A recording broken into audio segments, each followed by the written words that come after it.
ரயில்வேல 9 வருஷம் சம்பளத்தோட பணியாற்றிய பப்புன் குரங்கு பத்தி தெரியுமா? 1800களின் இறுதியில் South Africa Cape Town railway ஸ்டேஷன்ல பாதுகாவலராக இருந்தவர் ஜேம்ஸ் வைட். இவர் அடிக்கடி ஓடும் ரயில்ல இருந்து ஏறி குதிச்சு சாகசம் செய்வார். இதனால இவருக்கு ஜம்பர்னு இன்னொரு பேரும் இருந்துச்சு.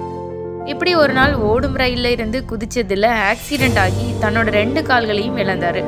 இருந்தாலும் செயற்கை கால்கள் உதவியோட மீண்டும் வேலைக்கு சேர்ந்தாரு.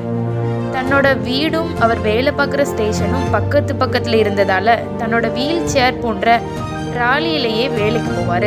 இப்படி ஒரு நாள் போகும்போது தான் பப்புன் குரங்கு ஒன்று ஒருவர் அமர்ந்திருந்த ட்ராலியை தள்ளிட்டு வரதை பார்த்தாரு.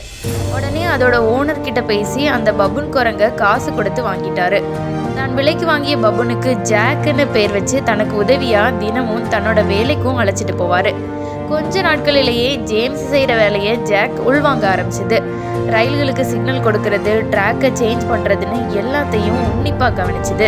ஜாக்குக்கு ஜேம்ஸ் ட்ரைனிங்கும் கொடுத்தாரு. ஜேம்ஸின் கட்டளைக்கு ஜாக் அப்படியே கீழ்ப்படியும்.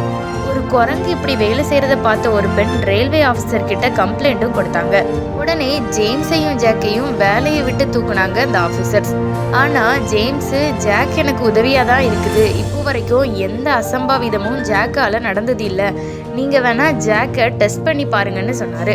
அதிகாரிகள் ஜாக்கை டெஸ்ட் பண்ணி பார்த்ததுல ஜேம்ஸுக்கு மட்டும் இல்லாமல் ஜாக்குக்கும் சிக்னல் மேன் வேலையை கொடுத்து சம்பளமும் கொடுத்தாங்க.